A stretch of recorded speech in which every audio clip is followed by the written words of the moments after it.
If the United States and Israel hit Iran, what breaks first, the battlefield, oil, or the diplomatic order around it? We ran 370. 2 AI agents through that scenario, and the earliest dangerous signal was not the strike itself. It was the chain reaction around it. What makes this more interesting than a hot take is the setup. MiroFish does not generate one summary answer. It builds a graph of states, militias, media outlets, financial institutions, diplomats, and choke points. Then lets those actors respond from their own position. The report says the run includes 372 agents, from governments and military forces to the Strait of Hormuz and the Suez Canal. The screenshots in the folder matter because they show the graph construction and the environment being staged before a single simulated post appears. That is the credibility test. If the ontology is weak, the scenario is weak. But if the ontology is rich, the next question becomes much more interesting. Once the first strike lands, who grabs the story first, and who forces everyone else to react? When the run starts, the opening beats are instantly recognizable. The United States deploys forces to the Gulf. Israel strikes Fordo and Natanz.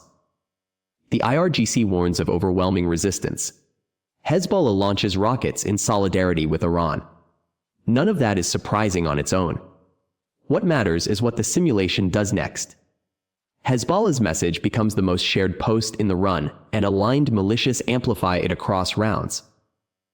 In other words, the model does not treat escalation as a neat ladder controlled only by capitals. It treats escalation as a social network with armed actors attached to it. That is a much more dangerous picture, because once proxy identity and retaliation logic lock together, governments are no longer the only system producing momentum. And once that network lights up, the battlefield stops being the only arena that matters.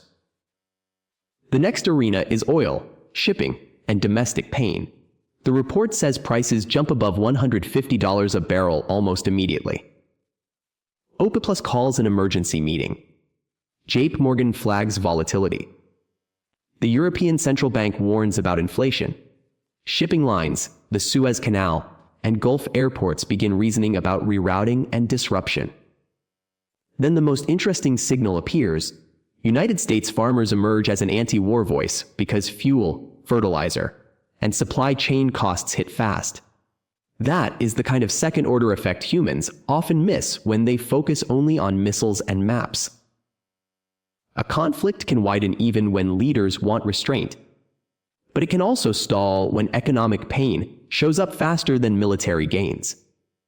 And once those costs start spreading, the diplomatic conversation changes with them. That is where the simulation becomes more than a war diary. It resolves into blocks. Netanyahu is the most aggressive and persistent diplomatic voice inside the run, pushing for elimination of Iran's nuclear program. China, Russia, and Turkey form a counterweight built around mediation, energy exposure, and regional leverage. The United Nations, the IAEA, and humanitarian organizations push the conversation toward civilian protection and access to damaged nuclear facilities. At the same time, the information environment fractures into competing frames: resistance, security, stability, humanitarian risk, and economic disruption. The report even notes Chinese language responses spreading across multiple agent types.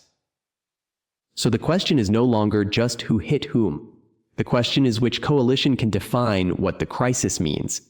Because the side that controls the meaning often controls the options. Everyone else is allowed to choose. When the report zooms out to the next 3 months, the ending it keeps moving toward is not clean victory. It is tense stalemate. One analysis thread puts a United States ground invasion at 40% within 6 months if diplomacy fails. But the report's overall conclusion is that invasion is unlikely in the near term. The breaks are visible Gulf reluctance, China and Russia as a diplomatic counterweight, and the domestic pressure created by sustained oil shock. That leaves a harsher middle ground, continued Israeli strikes active proxy warfare, elevated energy prices, multiple mediation tracks, and a worsening humanitarian picture. That outcome matters because it feels familiar. Not peace, not total war. A grinding crisis that keeps producing danger, cost, and political distortion without delivering resolution. And that is exactly why the simulation is useful. Not because it predicts the future, but because it shows why the system keeps getting dragged back toward friction. So the real story here is bigger than MiroFish as a product demo. The tech matters because it lets you model a crisis as a living system, instead of a single headline.